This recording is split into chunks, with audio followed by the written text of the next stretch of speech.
Mga kaibigan, welcome back. Eto, napakainit po ng balita ko sa inyo kay Kai Sotto.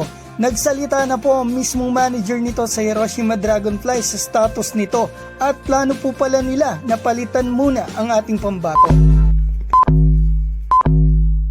Noong September 2023, may tune-up game po ang Hiroshima ngunit hindi nakapaglaro si Kai Sotto kabilang ng 3 pang import. At isang araw lang kaibigan na nakalipas, September 24, naglabas po ng article ang Hiroshima sa kanilang official website. Ito mga kaibigan yung mga bagay po na sinabi mismo ng general manager ng Hiroshima na si Shuji Okazaki. Sa injury situation po ng team nila ito, sinabi niya ang 3 imports daw po nila ay minor lang ang mga injuries kaya makakabalik daw mga ito sa simula ng season.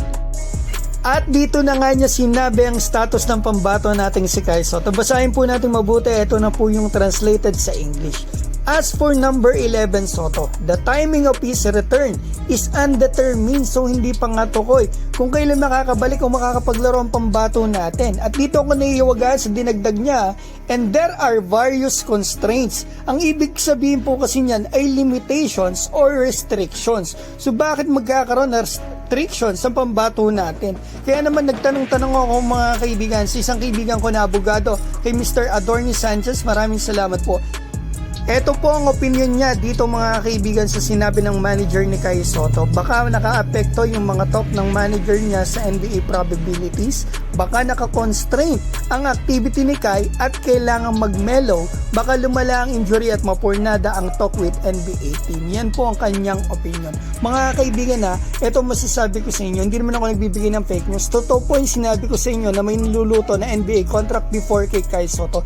Meron po talagang negotiation yon dito sa isang NBA team, dito sa agent ni Kai Sotto, dito sa Washerman at dito sa Hiroshima Dragonfly. So posible rin po talaga na yan po ang dahilan ng restriction ng pambato natin at pwede rin naman pong hindi. At dagdag pa po ng manager ni Kai Sotto, hindi pa raw po nila napapagdesisyonan kung anong adjustment ang gagawin nila sa ngayon. At plano din daw po nila na magkaroon ng reinforcement na Asian import for short term. Mga kaibigan, so plano po nila magkaroon ng bagong Asian import o mapalitan muna ang ating pambato na si Kai Sotto for short term. Sa mga kaibigan, isang import lang po talagang pwede per team dito si Japan B-League.